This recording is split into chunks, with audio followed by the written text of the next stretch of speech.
saya akan selalu mengingatkan ke namanya jalur jaya. Saya kembali lagi. Jalur jaya kendaraan listrik, pertama baterai masuk ke controller, masuk ke motor. Kontrol baterai ke controller berapa kabel, Pak? 2. Controller ke motor? 3. Oke. Sekarang yang tadi kita praktekkan adalah motor si baterainya 9 volt. Baterainya 9 volt. 9 volt ini termasuk produk bagus yang saya manfaatkan untuk membuat rumus-rumus regresi. Dan banyak merek lain tentunya. Ini hanya salah satunya. Nah, kita coba cek. Tadi BMS-nya dia pakai sebelum BMS deh. Selnya dulu. Selnya dia mampu di berapa ampere sebelum BMS?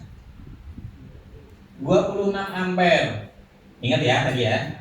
Kemudian dilimit oleh BMS. BMS-nya berapa? 15.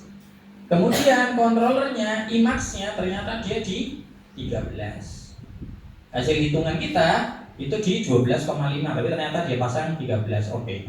Nah, maka inilah konsep ideal kendaraan listrik seperti ini, Pak. Ampere baterai lebih besar daripada BMS. BMS lebih besar dari limit controller. Limit controller sekitar 2 kali arus optimum. Kalau versi upgrade ya 3 kali arus optimum. Lalu kabelnya, ini kita melihat di sini dia kabelnya pakai AWG 14. Nah, kalau kita cek AWG 14 itu sekitar 25 amperan atau berapa saya lupa. Ingat ya sini? 32 ampere. Nah, kabelnya mampu 32 ampere. Nah, jadi aman banget ya kan?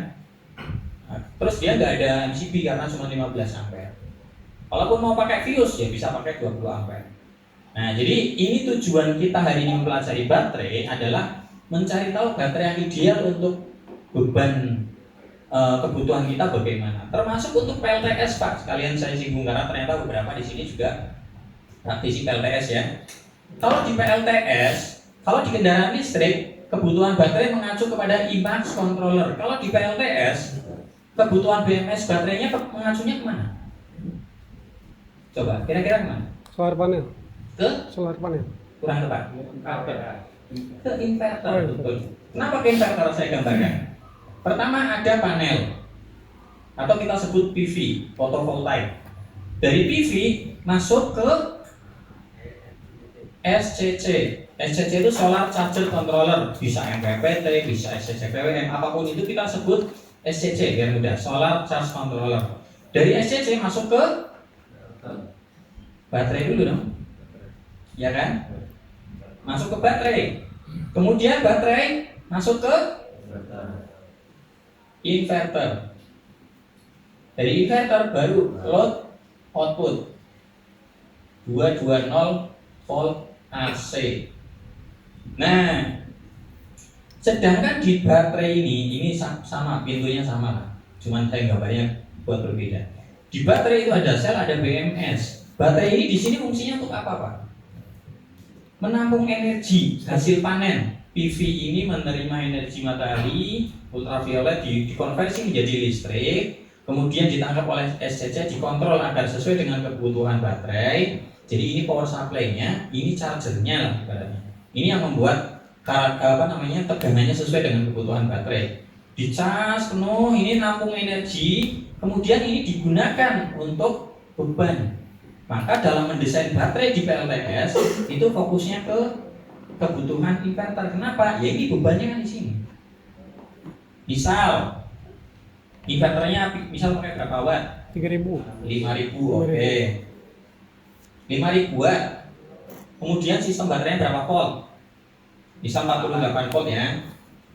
48 volt. Inverter 5000 watt 48 volt itu berarti berapa ampere arusnya mengalir?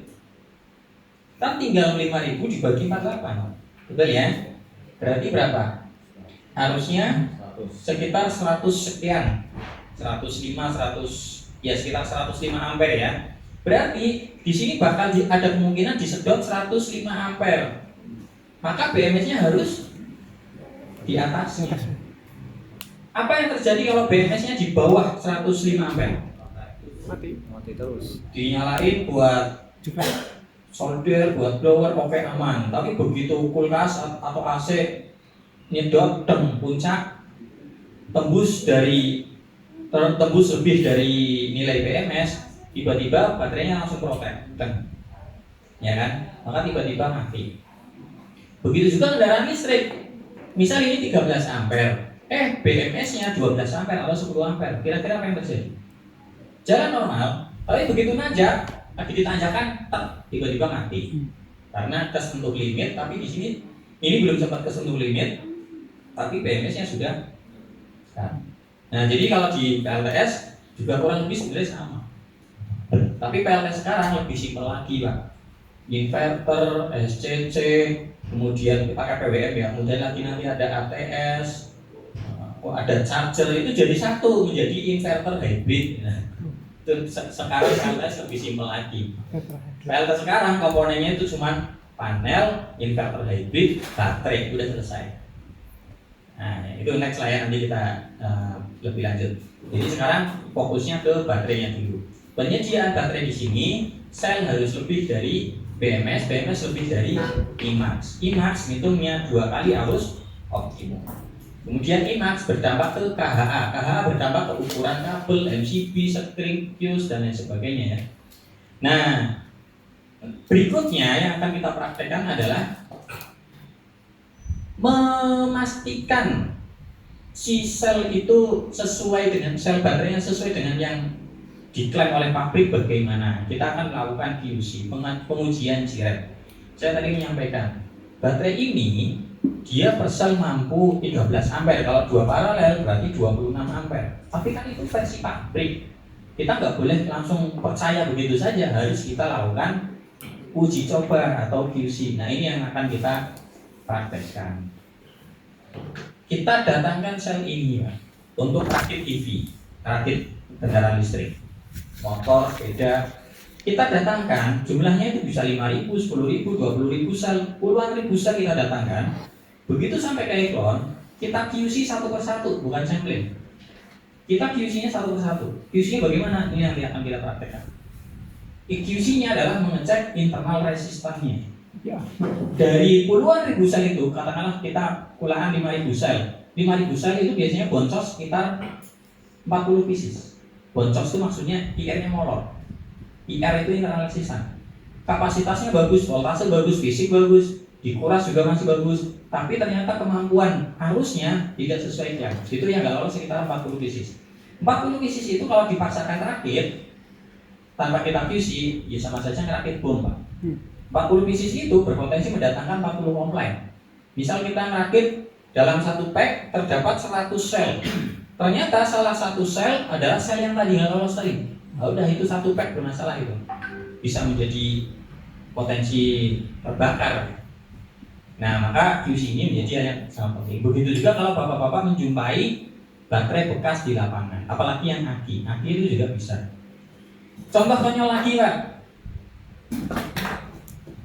Aki ini aki banyak terpasang di motor listrik, banyak sekali, bukan hanya merek ini. Hampir semua merek yang masih pakai aki itu baterainya begini. Dia AH-nya berapa ini? 20 AH. Tapi berapa arusnya? Ada yang sudah tahu belum? Arusnya, kemampuannya itu hanya di 30 ampere. Aki ini kemampuan arusnya itu hanya di 30 ampere. Berarti berapa maksimal kontrolernya? Boleh nggak lebih dari 30 ampere? Nggak boleh kan? Bisa 28, 25. Tapi kita coba, ada di mana saja unit ini? Di Winflat, dan 3S, dan 3, dan 3S Pro, Greentech, VR V1, VR yang apa sih, yang generasi terbaru, kemudian Volta yang masih pakai aki, banyak berbagai macam merek motor listrik yang masih pakai aki. Rata-rata akinya itu, tapi kontrolernya selalu lebih dari 30. Selalu lebih dari 30. Winfly 38, ada bahkan 45. Lebih ngeri lagi Winfly X6 90. Apa yang terjadi? Overheat, Pak. Baterainya melambung. Nah, jadi kenapa kemudian banyak kasus aki di lapangan melambung? Ketika saya ke Cina, di sana sepeda listrik masih pakai aki biasa banyak, Pak. Cuma di sana desainnya nggak selebaik di kita. desain di sana sepeda listrik masih pakai aki ya kontrolernya paling 25 ampere. Nah, jadi di kita pada pengen kenceng-kenceng, pengen banter-banter, pengen kuat tapi masih pakai aki, ya udah banyak aki tempuh. Oke, sampai sini clear ya. Jadi di lapangan mendesain baterai, mendesain kebutuhannya harus sesuai dengan IMA. Baik, sekarang kita lanjutkan praktek pengujian cirit. Saya serahkan ke siapa? Aziznya, dibantu sama Mas Eko. Kalau kemarin ya silakan boleh tanya dulu. Kemarin itu kan Ya. kemarin itu kan ada kabel untuk display itu dua, one line sama Speedometer. itu keterangannya Pak. Oke, one line dan speedometer ya. One line itu satu kabel, dia berisi banyak informasi. Ada error throttle, error motor dan lain sebagainya. Di motor-motor listrik zaman sekarang itu one line semua. Tapi kalau whole speedometer itu dalam satu speedometer informasinya cuma satu, yaitu kecepatan doang. Itu hanya beda data. Nanti pas foto saya jelaskan lagi. Karena nanti pas foto ada sesi one line sama whole speedometer. Gitu ya. Kalau pengecekan sel, Pengecekan sel berapa lama dia per selnya? QC. oh, hitungannya cuma detik Pak. Oh, detik. Tapi kan kita saat ini akan betul-betul dari awal. Nah, nanti yang kita lakukan jadi gini. Intinya adalah nilai resistansi idealnya berapa gitu kan. Nah, nanti yang kita ajarkan di sini adalah cara menghitungnya. Tapi yang saya lakukan di lapangan memberikan tugas ke anak-anak PKL yang nggak perlu suruh ngitung. Yang ngitung kita. Oh, ketemu. Ternyata versi hitungan kita IR-nya standarnya 15 miliohm. Nah, kita tinggal perintahkan anak-anak PKL, kerahkan anak PKL, cek standarnya 15 miliohm. Nah, ini mereka cek 15, teng 20, nah singkirkan 15, masih ditoleransi 15, tambah lagi 30, singkirin. Nah, yang singkirin itu tadi 40 pieces di antara 5 ribuan pieces. Multimeter Gak bisa pakai multi, alatnya khusus, nanti diajarkan. Pakai ini. Itu tuh IR meter, internal resistance. Termasuk ngecek aki itu pakai itu cepet banget Pak. Cek langsung ketahuan. Gitu ya. Monggo saya serahkan ke Mas ini.